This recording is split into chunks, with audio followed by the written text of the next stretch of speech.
Have you ever sat down and thought about your iconic firsts? What was the first game you played? What was the first console you owned? What's the first album you ever bought? I decided to cave dive through my old memories to answer some of these questions, and I thought I'd share them in a video I'm calling My Firsts. Stories about doing things for the first time. Just to be clear, I'm not saying I'm the first person to do these things. These are just personal stories about things I did for the first time. I think you got it. Let's start with the big one.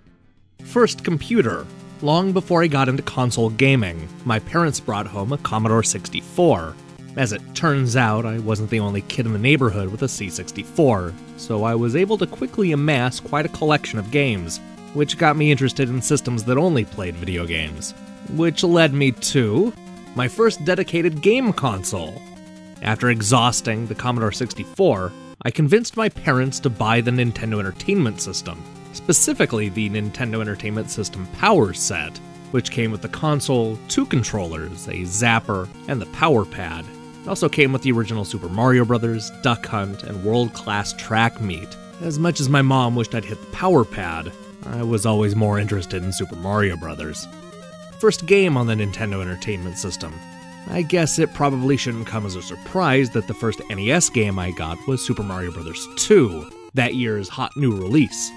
I'm pretty sure that every kid that got a Nintendo console in 1988 also got Super Mario Bros. 2 at some point. This was the first time my parents were actually impressed with video game graphics. None of us had any clue it wasn't the true Super Mario sequel. The first game system I bought at launch. As much as I loved the Commodore 64 and Nintendo Entertainment System, both were gifts from my parents.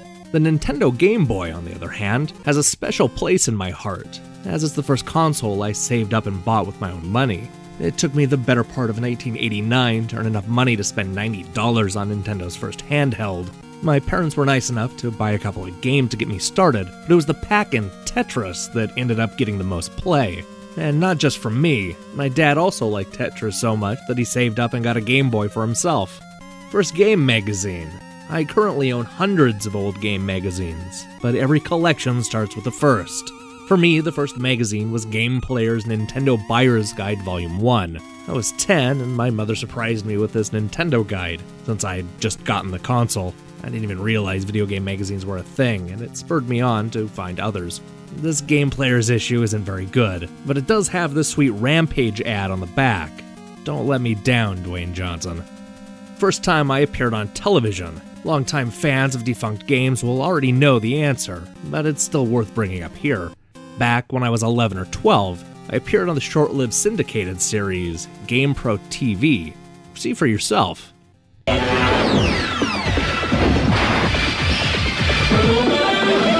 Hello, I'm Silas Shaw from Aberdeen, Washington, and I have a great way to beat Loki, the big boss in Ghouls and Ghosts, for the Sega Genesis.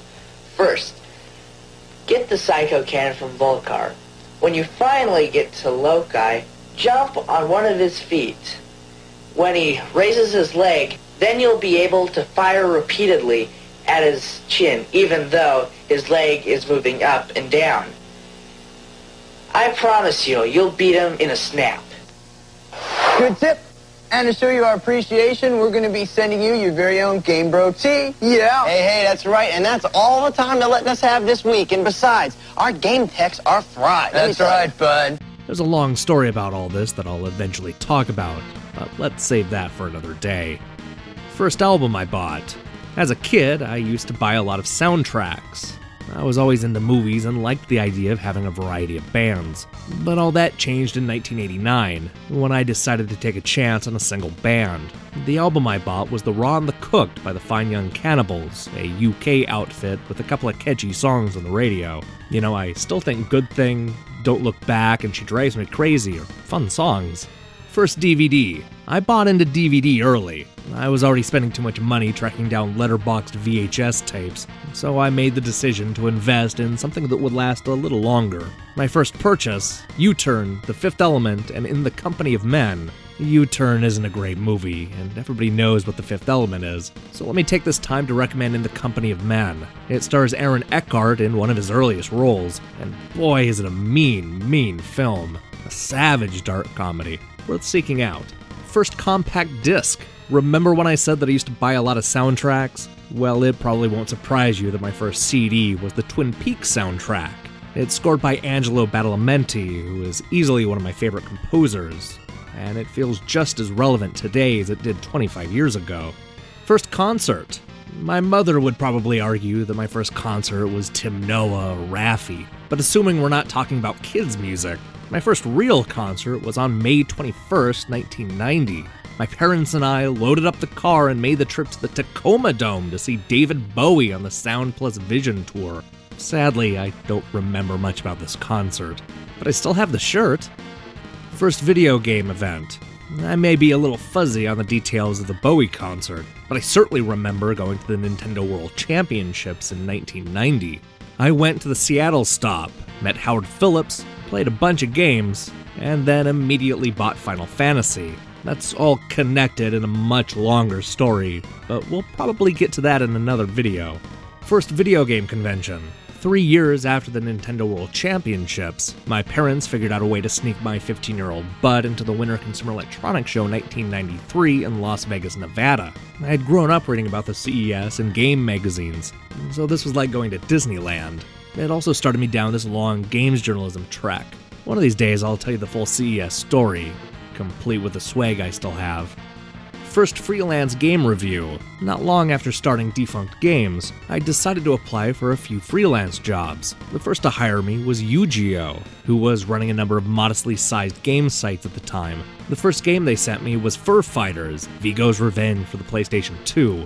I still have the game, but my review has seemingly been lost thanks to 14 years of reshuffling and closures. That's probably for the best. I'm sure my review was horrible. First time my quote showed up on a game box. If you want to own a game with my writing on it, I suggest you pick up the Pinball Hall of Fame on either PlayStation 3 or Xbox 360. Okay, it's not exactly Halo, but it was nice to be one of the two included. You don't see many pull quotes on games anymore. I don't have a larger point to make about that, just pointing it out. First list of firsts.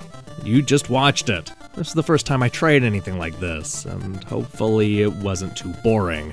You learned a few things about me, something I'm sure you'll use against me the next time you disagree with one of my reviews. Speaking of which, I'm hard at work on a bunch of new reviews right now. For example, did you know I'll be posting my Spectre review on July 9th? Well, you do now, and we'll have some other big features to announce in the coming days. In the meantime, make sure and hit the subscribe button below, and let me know some of your firsts in the comments below. And if you think I missed some firsts, feel free to recommend some in case I do a future episode. See you soon.